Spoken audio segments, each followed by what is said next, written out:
Welcome to A.U.M. Ask Us Marketing. We are live at lunch, and I'm your host, Kalli Fedusenko of Kalli Collective. Kalli Collective is a digital marketing agency focused on building relationships between financial advisors and their target audience using data to create websites, online content, and ads. We build relationships first and grow your numbers second.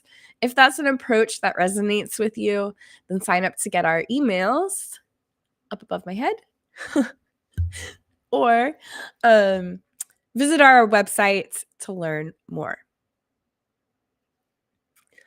Our episode today is brought to you by the Financial Planning Association, otherwise known as the FPA. The FPA is a great resource center providing education, support, and networking opportunities for financial advisors like you. To learn more about the FPA, you can scan the QR code below. So today I'm going to be talking with Jess Flynn from Intentionally about what's working for our clients in quarter one, according to our data. So find out what marketing tactics are delivering real results for financial advisors right now.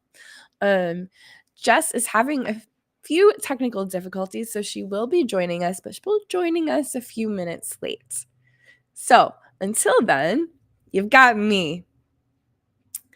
I'm going to start out by talking about some surprising trends that I've seen in quarter one. Maybe not so surprising, but I've definitely noticed an increase in ad dollars needed for the same results that we were getting in 2024. It's now taking more ad dollars to get that same those same results. So for our clients, we're spending about $300 a month between LinkedIn and Facebook. And we are not seeing the same results with that. So if you're looking at advertising, I would suggest starting with a $500 budget minimum. I'm sure Jess will have some thoughts on that when she gets in. The other trends that I'm noticing is that most of the platforms are going from rectangles to square. This has been something that's been slowly happening. I mean, ever since Instagram really became very popular.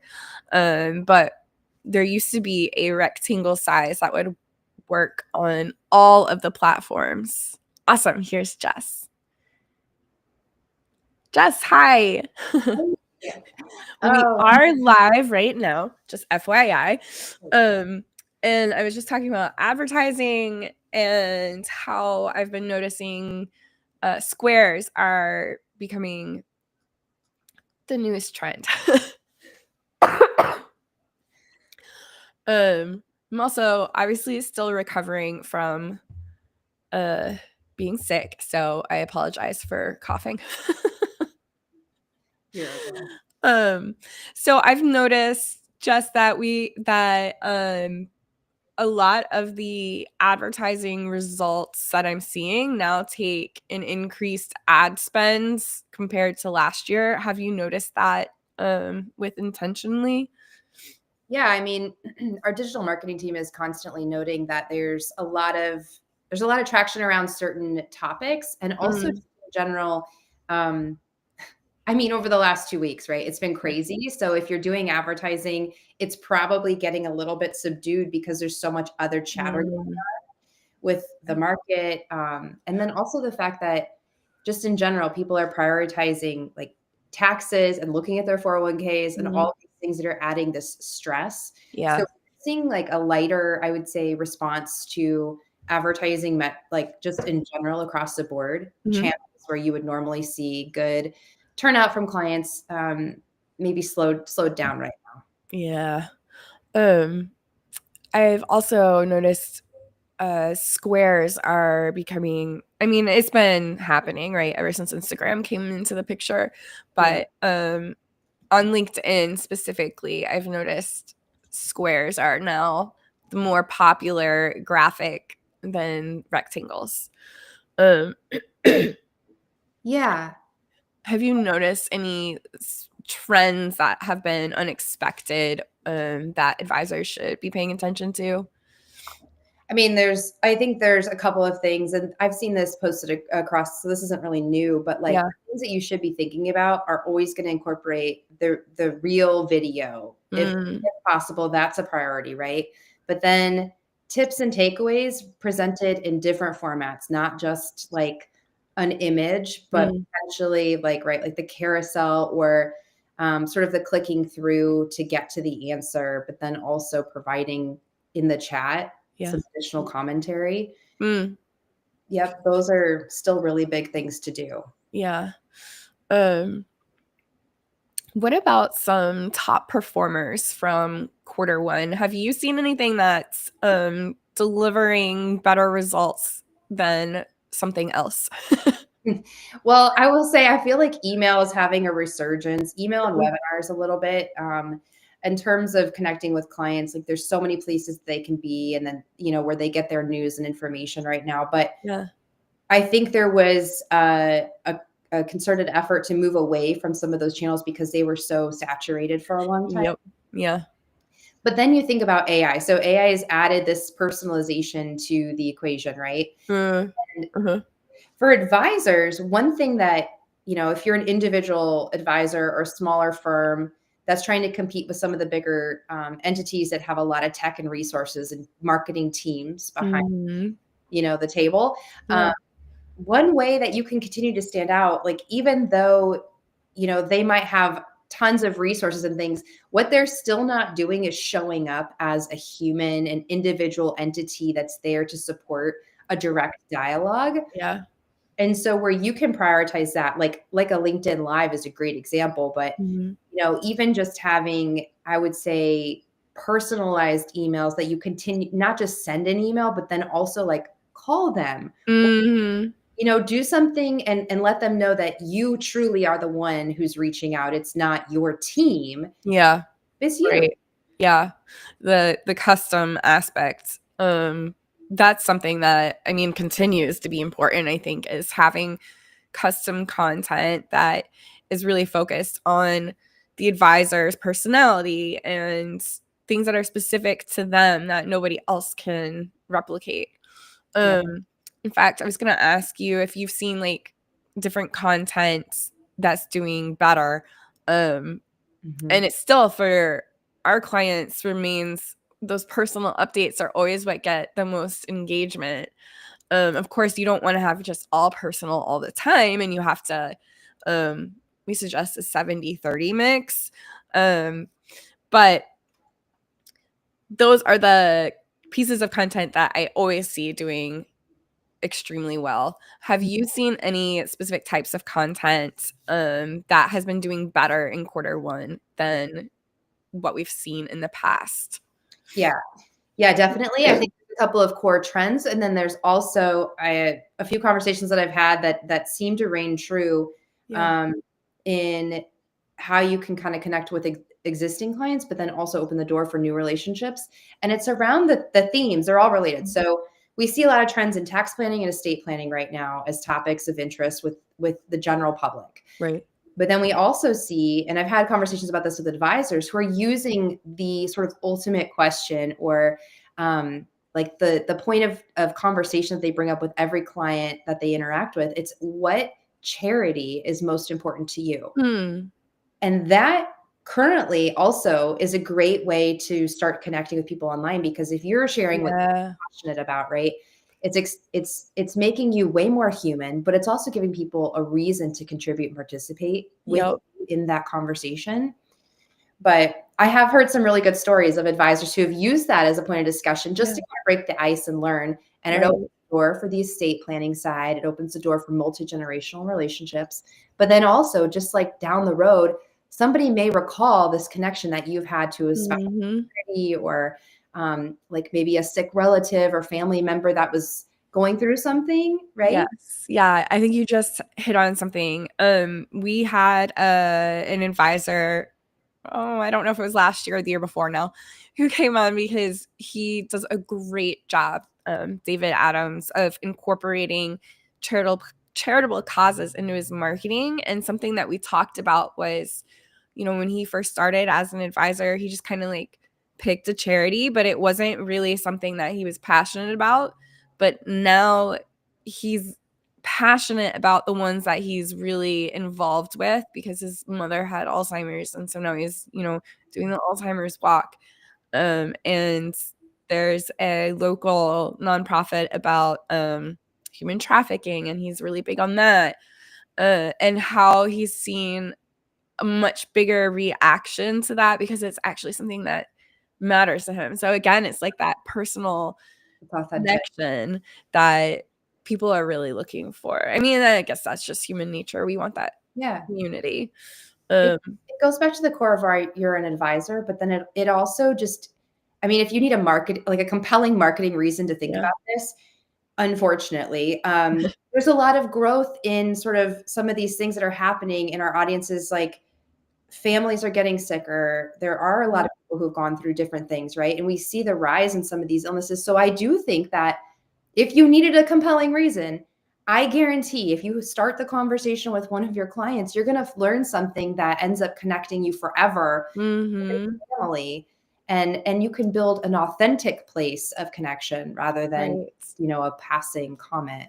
Yeah. Yeah. And it's no longer transactional. It's Yeah, relationship, which is really, I mean, that's what advisors business is based on, is building relationships. that's right.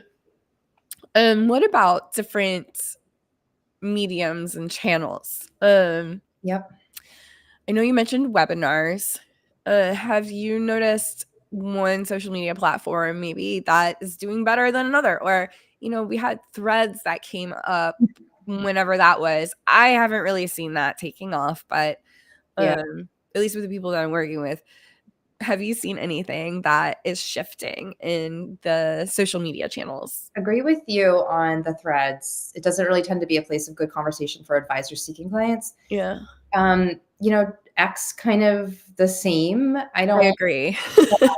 but Instagram, what is having its moment is YouTube. I think it was, again, it was like it was here and then it was maybe we don't need to do this because LinkedIn does it so well and live Mhm. streaming's great.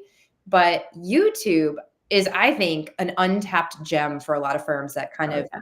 overlooked it or just thought I didn't need it. And like even if you have like a Vimeo or one of those video hosting platforms where you can share Mhm. the library, that's still I still prefer YouTube, but Yeah. Vimeo is not a bad alternative if you want something more private for your Mm. existing clients. And maybe they can share that. You could build out libraries for specific types of clients they could share with their family. So Right. that's one way to get around sort of the compliance piece as well. And we've noticed YouTube Shorts, especially with advertising. I mean, the traffic that they get is just crazy. I can't say that it's getting in front of your ideal client necessarily, but you are getting in front of a much broader audience than what I see on other platforms. That's Um, yeah.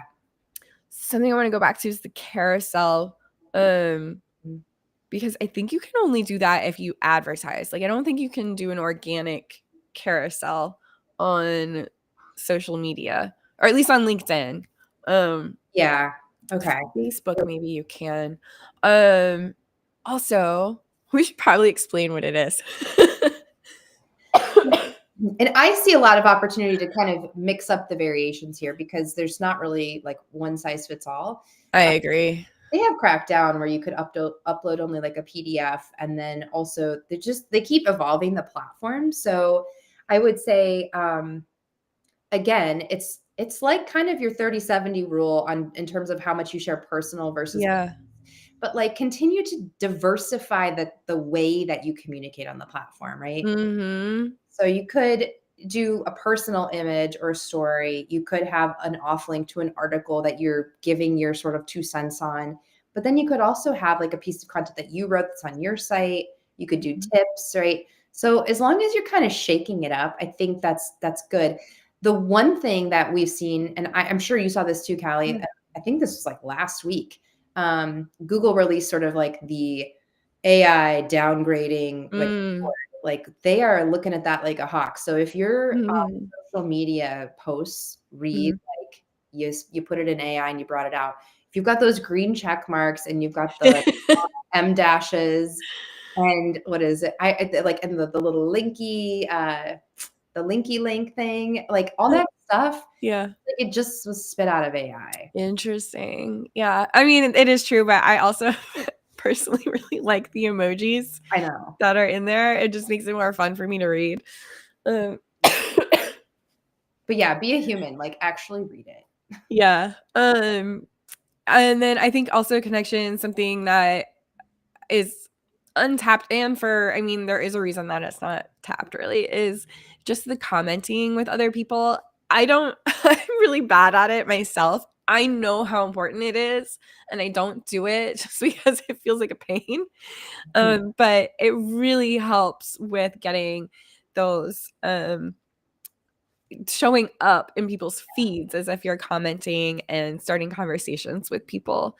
Um, and it is hard. I don't know. Maybe it's just a me thing, but I'm like, who wants me to comment on this and say, yeah, great job? Like it's just so, I don't Yeah. know, trivial. It is something that I don't know, is an art, but like if you can just I know that there's so many posts about this, but it's true. Like if you Yeah. just start to broaden your network, like, okay, I'm gonna go through and I'm gonna like comment on 10 posts today. Make it very different, right? Like don't Right. just look for your usual people because it's not gonna help you. Yeah. Um, yeah, that's a great way to grow your audience. Yeah, it is. And I mean, you probably face this too. Like, it's not something I can do on behalf of an advisor because I don't know the people in your contacts. Excuse me. Hold on. I'm gonna mute. Yeah. However, um, so it's not something I can do on behalf of somebody, but it is important to be done. And I don't actually know where I was going with that.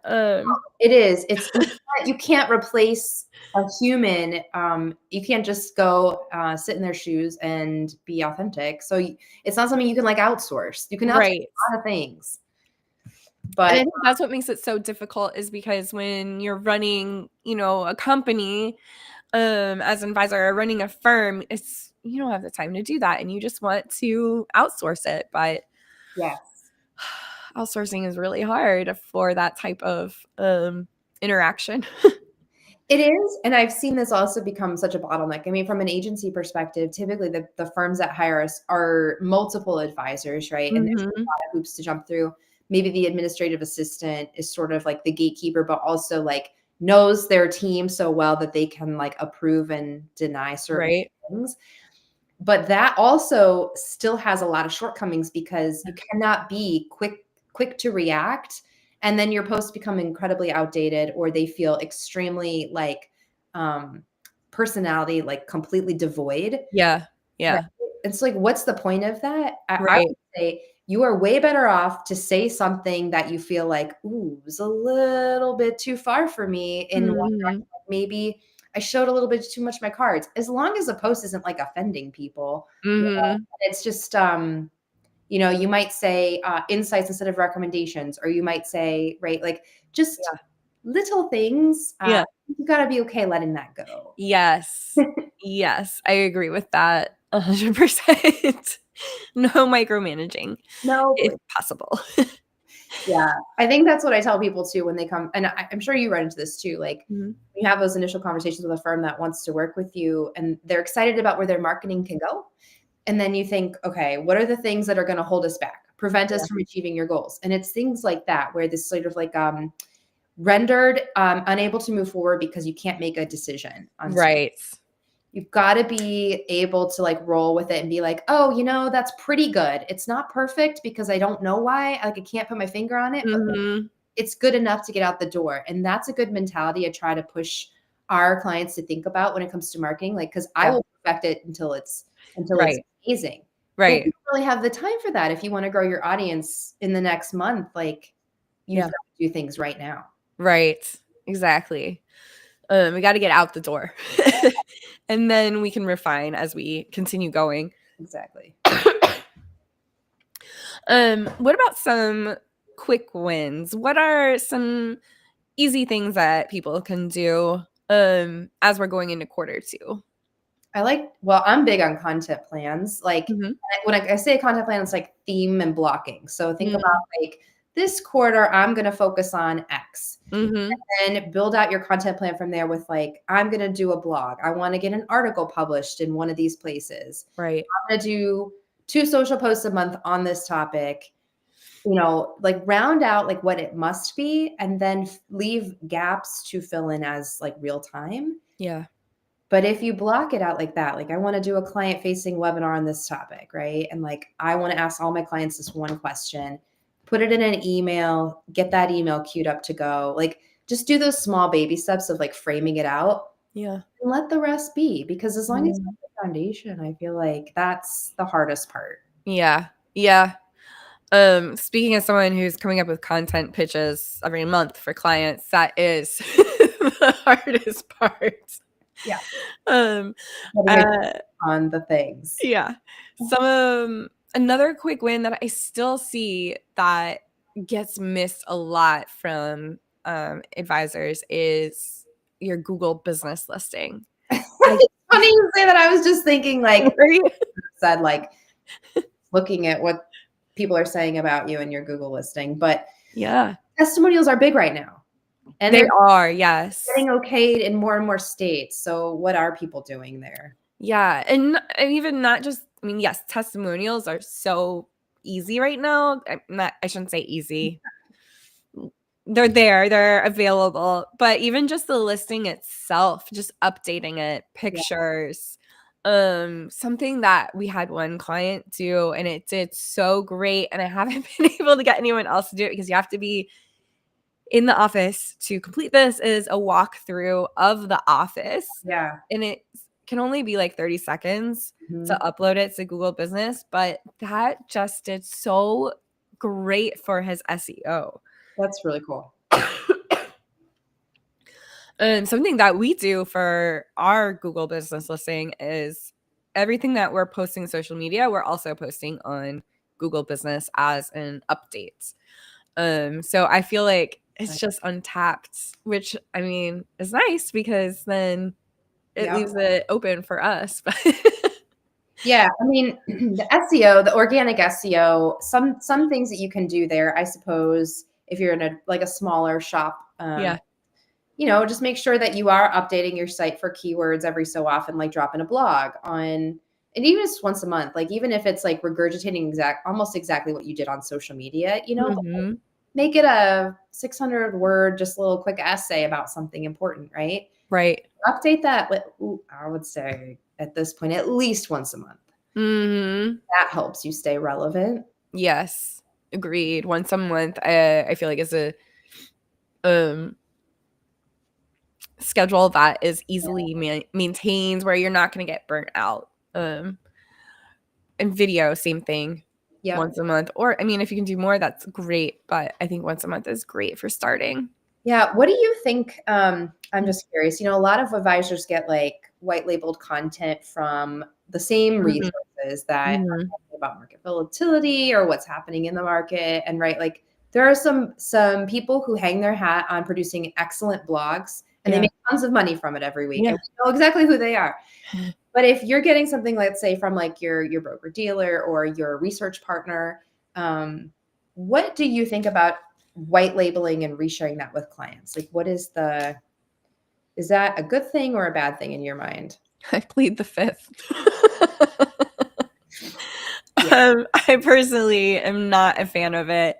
In fact, I had a presentation once where I actually showed what it looks like on the receiving end. yeah, Um, because I mean, I'm sure that you can relate to this. You end up on a lot of advisors' email lists when you're in our profession.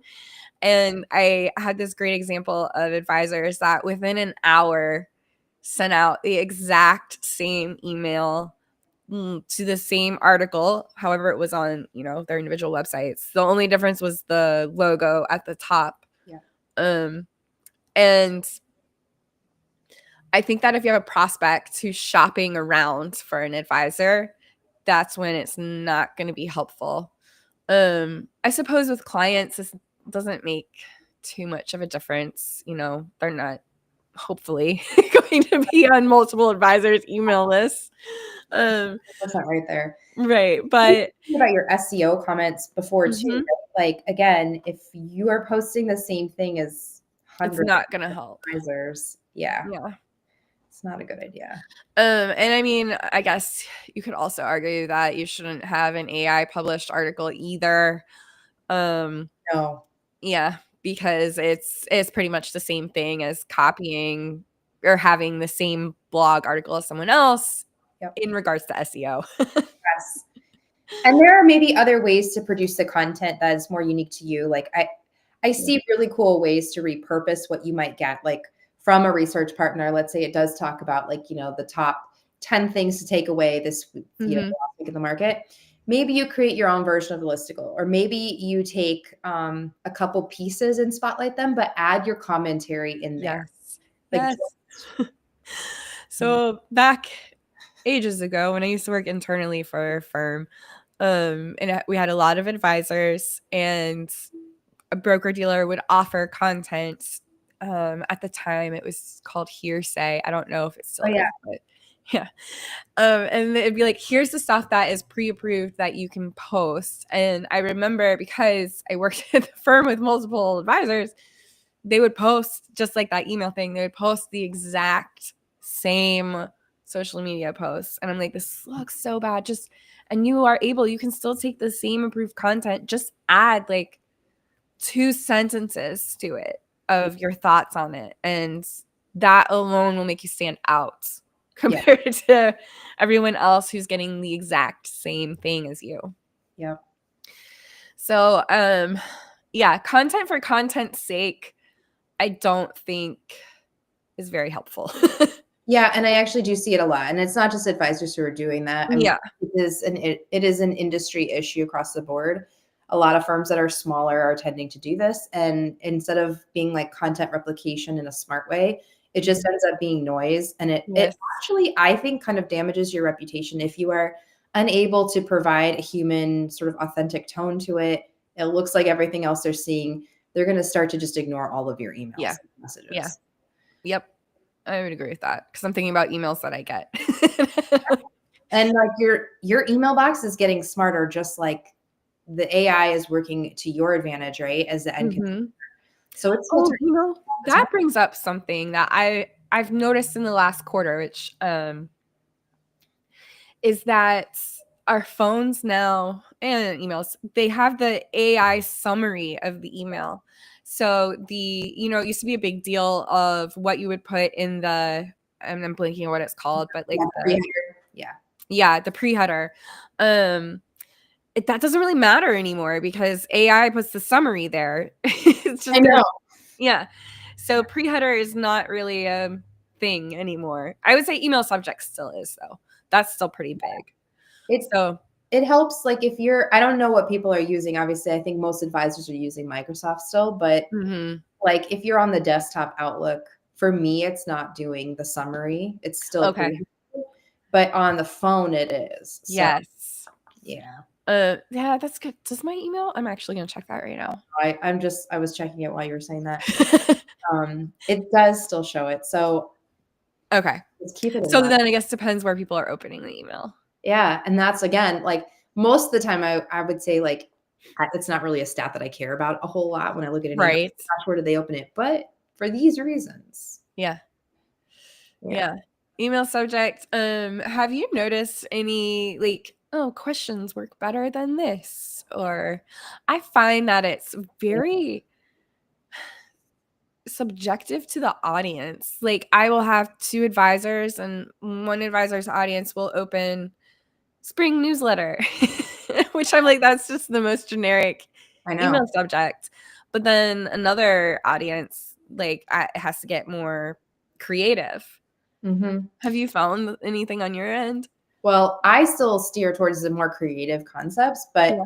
I've always felt like I'm not a fan of opening any like email or article with a question because I feel like a lot of times that question is like it's literally regurgitating what the title was or whatever. Uh-huh. You're like, okay, get to the meat of it, Yeah. which is a personal thing for me. But I do think there are two camps, and Mhm. we battle it internally. And I think it's an A/B test. Maybe it's Mm. a test year. I don't know Mhm. because Mhm. AI spits out, like some really creative titles, and you're like, well, none of that's what I'm going to use. Yeah. It's great, but that's a little crazy. So you take your own spin on it. You put something creative out there. But then I also Yeah. have the agency camp here that will say, if it's a newsletter, just call it a newsletter. Like, stop trying to, Right. make the elephant hidden Right. something else. So I think A/B test is where my head's at right now. Mhm. Yeah. Do you have like don't bother with A/B testing until you have X amount of contacts? Definitely, but then at the same time, like, Yeah. here's the realist in me. If you Yeah. have an audience of let's say you have 300 clients and prospects on your Mhm. list, whatever, there's no harm in A/B testing something if you're going in two very different directions, Mhm. right? Like, I'm gonna lead with a negative preposition here, and then on the Mhm. other side, I'm gonna go full bottle, glass totally full, right? Right. So if you're going to try that camp, see what your audience responds to, because maybe what it is more of a reaction to like, who have you attracted? Mhm. What do they like? And it would be good to know that even if it is just amongst your 300. Right. That's true. That's very true. Um, I would say, yeah, it would have to be something that's pretty different to Yeah, warrant an A/B test, totally. especially if you're doing it yourself. Actually, if you're doing it yourself, it might not even be worth the Yeah. A/B test. The A/B test in general could be even like on an A/B test where it's just simply just a test. Like, maybe you're going to try an engagement tactic with your audience. Maybe one's like a webinar, and the other one is like a pre-recorded, like quick, short little video. You Mhm. could try inviting the same audience to both things, right? Or to like providing it and just see what responds. Yeah. Do it more than once. You've got to get like 3 under your belt to Yeah. say, for sure, this is the trend I'm seeing, and this is the way I should go. Um, Last question for you is do you have a preferred email platform that you recommend for people? Yeah. But okay, when I think about the size of firms, it Yeah. really matters. Like, I'd say if you're looking for something cheap and easy, a MailChimp is really great. MailChimp Mhm. and Constant Contact are both pretty good. Constant Mhm. Contact offers some features that might be a little more even on the advanced side of the MailChimp. Sure. Yeah. I love a good HubSpot, but also totally sensitive to the fact that not every firm needs a HubSpot. Mhm. If you are doing active prospecting, like you're doing, I don't care what it is, in person or virtual, and you're trying to grow a list and you're more than one person, I think HubSpot can be great because it allows you to scale. Mm.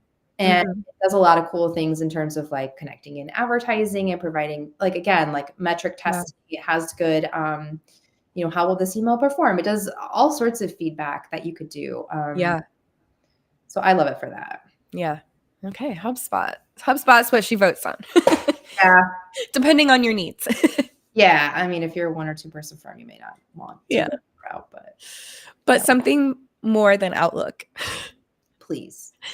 For your own, like, sanity. Yes. Yes. Mostly for the data, because there's just no data in Outlook. I Yeah. think that's the most frustrating part of it. However, we do still have a lot of clients on Outlook, or we did. I guess most of them have transitioned. But if you are on Outlook, a really good email software to lay it out and it looks nice and will still work is Stripo. So it will give you the code and you can just input it into Outlook, and that makes it really easy. Yeah. There are Um, some cool tools that we've used for, like, creating newsletters as well. mhm. Like, Be Free is one platform. There's a couple like that, Yep. but relatively easy to use. Right. And once you set up the template you like, then you could sort of rinse and repeat it, so it's not like you're reinventing the wheel every time. So I like stuff like that too. Yeah. Yes. All right. You know what? I'm gonna put it up here. Um, Once I find it, if you would like to get in contact with Jess, you can connect with her at Jessica N. Flynn on LinkedIn or at intention.lee. Yep. And tell us a little bit about Intentionally, because I Yeah. didn't give a little intro when I. Oh yeah, no, that's okay. It was right into the fire. So intentionally, as a growth marketing agency, we have a lot of clients across the spectrum, but all industry related. So think Mhm. fintech. We do a lot of work with individual advisors, a lot of larger RIAs, really ones who are set out to do growth. So if Mm. you're trying to, like create more revenue streams, sometimes we have RIAs who are launching a product that they found very useful, right? So that's kind of again, Kalli Waltrick is our CEO and co-founder, and it's a fantastic group of people. We're always here to give good ideas and share what we've learned because it's a roller coaster. And Jess, are you also a co-founder? No, I am not. No, no, I'm a proud champion of what we're doing. Yeah, no, we're over 3-year mark now, so we have just shy of 100 or so clients, That's and awesome. yeah, even though the market I would say is, really wild for us, I think like our industry is thriving. Yeah. If it's any indication, we bring on multiple new clients every month because again, there's just so much going on in this space. AI, Mm. old, all this rapid growth, market volatility just presents a new opportunity for our space to again reaffirm our value proposition with Yep. clients. Yeah, I was just seeing an email from Bill Cates that was saying now's a great time to ask for referrals as the market goes down because you're providing value Yes, that people can share with their friends and family. absolutely. Please help the people who have no advice, right? Yes, exactly. Especially now. Don't take your money out. Yeah, no. Awesome. Thank you so much, Jess. Yeah, it was great to It meet you. was great to have you on here. And for those of you joining, you can join us next week. We will be talking about sound. Um, Sound like a pro, how you can use your voice to strengthen your brand. We will be talking with a voice actor. So that will be really fun. I'm actually really excited about this because sound and microphones and all that is out of my wheelhouse. And she will be giving us some great advice on how to move forward with that. So join us next week, noon central.